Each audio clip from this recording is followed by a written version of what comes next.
안녕하세요, 여러분. 우리 국어 8단원이 시작이 됐어요.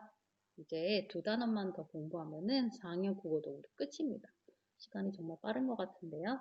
우리 8단원도 즐겁게 한번 시작해 보도록 하겠습니다. 교과서 248쪽이에요. 자, 248에서 249쪽을 보면은 이번 단원에서 어떤 내용을 배울지 간단하게 그림으로 나타나 있는데요.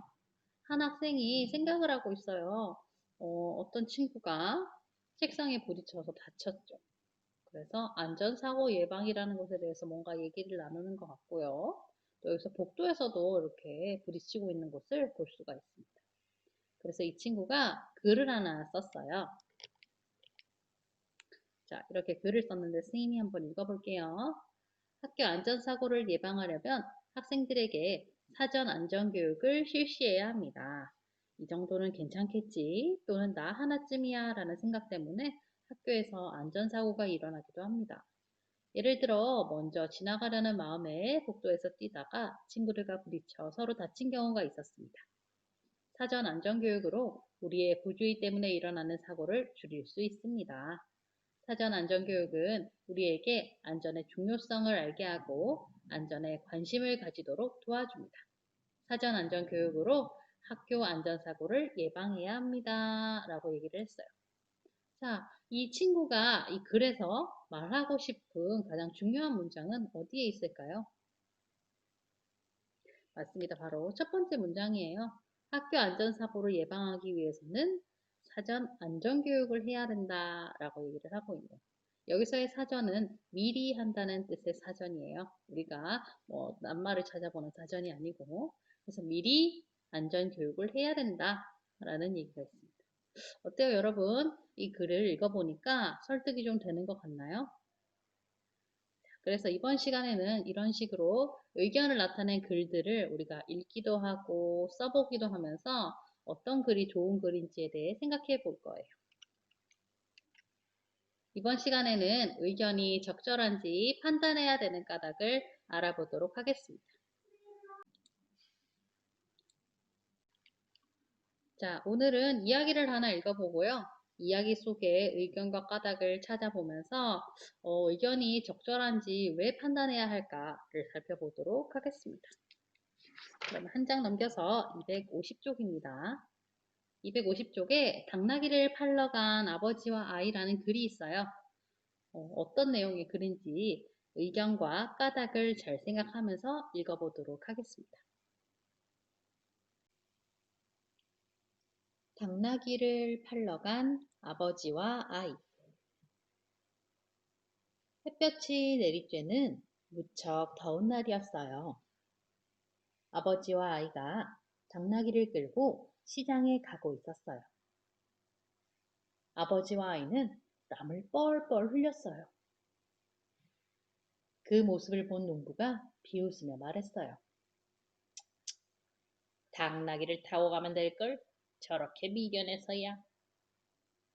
농부의 말을 듣고 보니 정말 그렇지 않겠어요? 맞아. 당나귀는 원래 짐을 싣거나 사람을 태우는 동물이잖아. 아버지는 당장 아이를 당나귀에 태웠어요. 그렇게 한참을 가는데 한 노인이 호통을 쳤어요. 아버지는 걷게 하고 자기는 편하게 당나귀를 타고 가다니. 요즘 아이들이란 저렇게 버릇이 없단 말이지. 노인의 말을 듣고 보니 정말 그렇지 않겠어요? 아이는 얼른 당나귀에서 내리고 아버지를 태웠어요. 또 그렇게 한참을 가는데 이번에는 한 아낙이 깜짝 놀라며 혀를 찼어요. 세상에 이렇게 더운 날 어린아이는 벗게 하고 자기만 편하게 당나귀를 타고 가다니 저런 사람이 아비라고 할 수 있나 원? 나라면 아이도 함께 태울 텐데. 안하게 말을 듣고 보니 정말 그런 것도 같았어요. 아버지는 아이도 당나귀에 태웠어요. 아버지와 아이를 태운 당나귀는 힘에 부친 듯 비틀비틀 걸음을 옮겼어요. 시장에 거의 다다랐을 때 그 모습을 본 청년이 말했어요. 불쌍한 당나귀, 이 더운 날 2명이나 태우고 가느라 힘이 다 빠졌네. 나라면 당나귀를 메고 갈 텐데. 청년의 말을 듣고 보니 그런 것 같았어요. 그래, 이대로 가다가는 시장에 가기도 전에 당나귀가 지쳐 쓰러져 버릴 거야.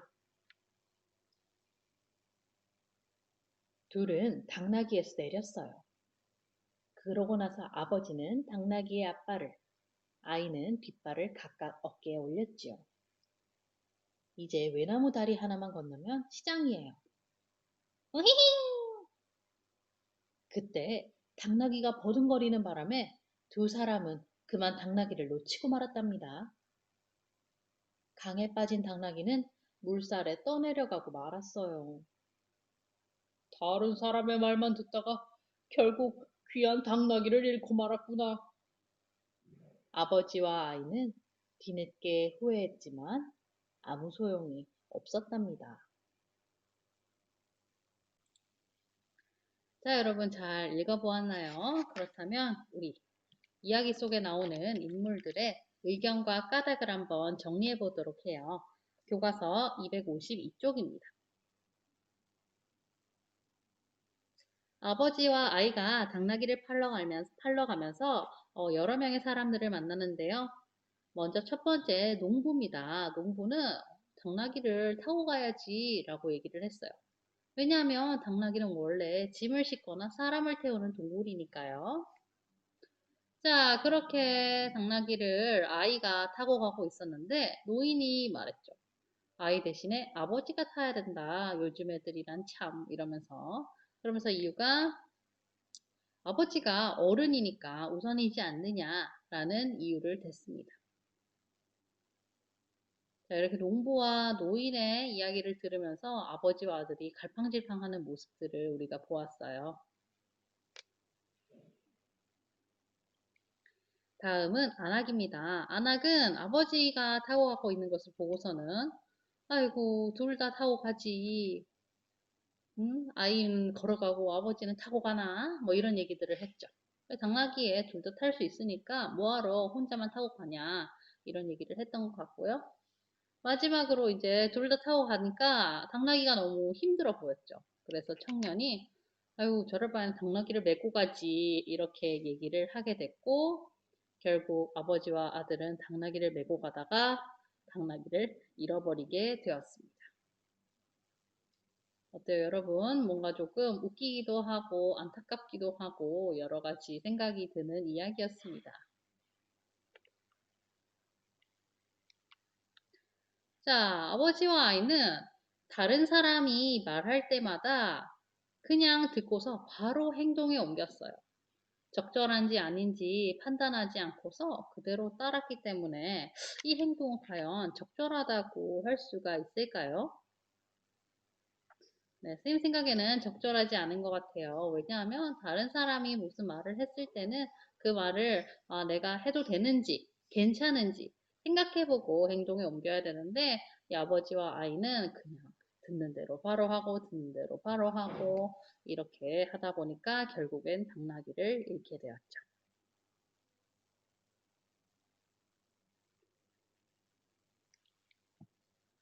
여러분이라면 이 아버지와 아들 뭐 중에 한 명이라면 어떻게 했을 것 같나요? 뭐 여러 가지 방법들이 많았어요. 그쵸? 그냥 당나귀는 안 타고 걸어가는 방법도 있고, 누구 한 명만 타는 방법도 있고, 또 뭐 메고 가는 방법도 여러 가지가 있었습니다. 뭐 어떤 친구는 이렇게 말하겠죠. 그냥 당나귀를 끌고 갔을 것이다. 왜냐하면 당나귀를 팔아야 되는데 좋은 값을 받으려면 당나귀가 이제 힘이 너무 많이 빠져 있으면 사람들이 사고 싶지 않겠죠.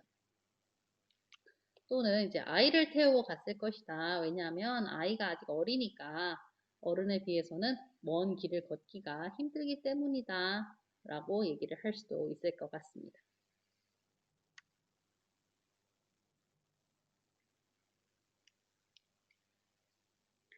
(253쪽입니다) 의견이 적절한지 생각해야 되는 이유는 무엇일까요? 네, 말풍선들을 보면서 살펴볼게요. 첫 번째는 사람마다 생각이 모두 다른데 그 중에서 더 나은 의견을 선택하려고 생각, 판단을 한다라고 얘기를 하고 있고요. 두 번째 친구는 적절하지 못한 의견을 따라서 결정을 하게 돼버리면 결과가 잘못되고 잘못된 그런 판단을 할 수도 있게 된다라고 얘기를 했어요.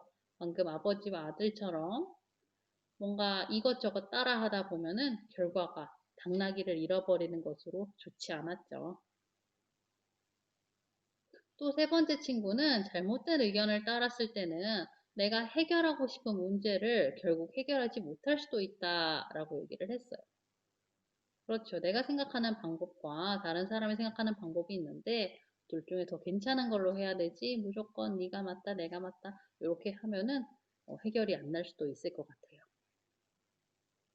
마지막으로는 또 내가 원하지 않게 결과가 안 좋게 나올 수도 있게 되겠죠. 그럴 경우에는 이제 의견을 적절하게 판단하지 못한 본인의 책임이 아주 클 것 같습니다.